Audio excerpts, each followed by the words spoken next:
doon sa mackerel na ginawa ng Kelly. Kaya ito for today's video ay gagawa nga din ako at titikman natin kung talagang masarap nga yan.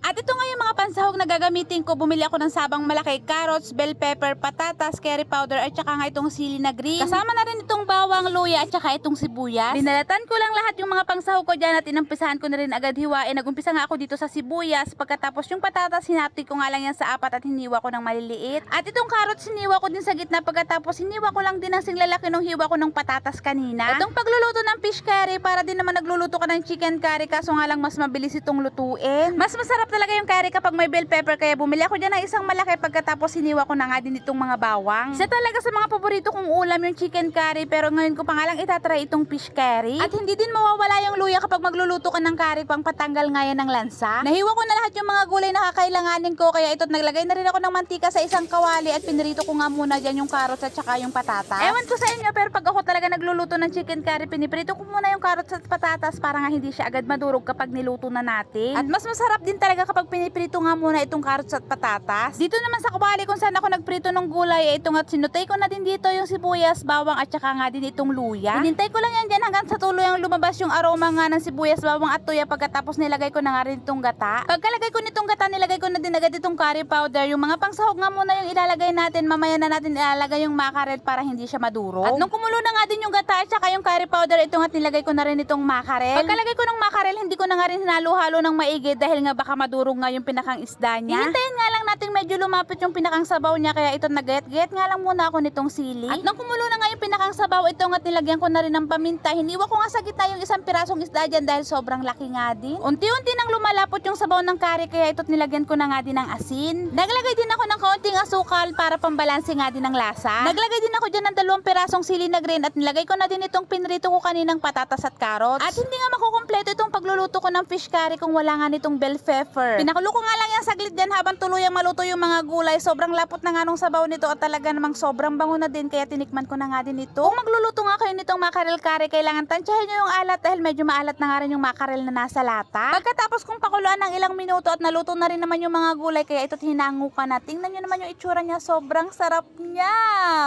At eto na nga siya nung naluto at tingnan na nga natin itong niluto ko na fish curry o mackerel curry na to, na talaga naman akala ko ng chicken na pwede i-curry, pero ngayon meron na pala, pwede na pala to. So tikman na natin siya. Ay, sarap nito din. Mas masarap siya sa manok.